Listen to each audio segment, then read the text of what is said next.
west coast of Venezuela. And they shifted also, they were really good and efficient, believe it or not, at shifting diluted crude oil produced in the Orinoco oil belt to the Port de la Cruz terminal. That helped a lot, and that was good that they were able to do that. They actually did that as a result of an accident that happened in the south dock of the Jose loading terminal. So all of this stuff is happening, and it's all bringing production down, and it's really hard to tell exactly what sanctions are doing, right? On January 25th, the real sanctions kicked in, okay? And this is, no more crude going to the US. Of course, we see a few cargoes from contracts that were previously completed, but things start to really come to a trickle. And then in March, you get this national blackout.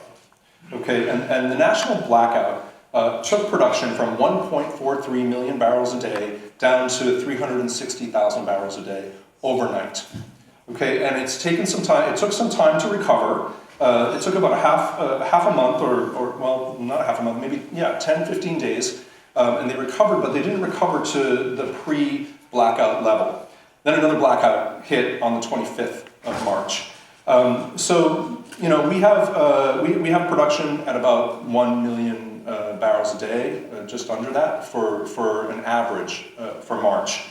Now, one of the things to keep in mind when we're talking about power, Venezuela has, without even including PDVSA's own power generation capability, Venezuela has 30 gigawatts of installed generation capacity.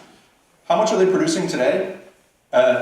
8 gigawatts, okay? 8,000 megawatts of production today. Why? Well, because number one, there's been no maintenance, as Beth already mentioned. Number two, the transmission lines can't carry that power to market.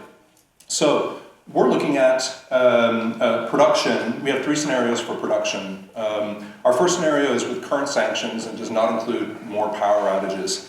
And we're looking at 740,000 barrels a day by December of this year.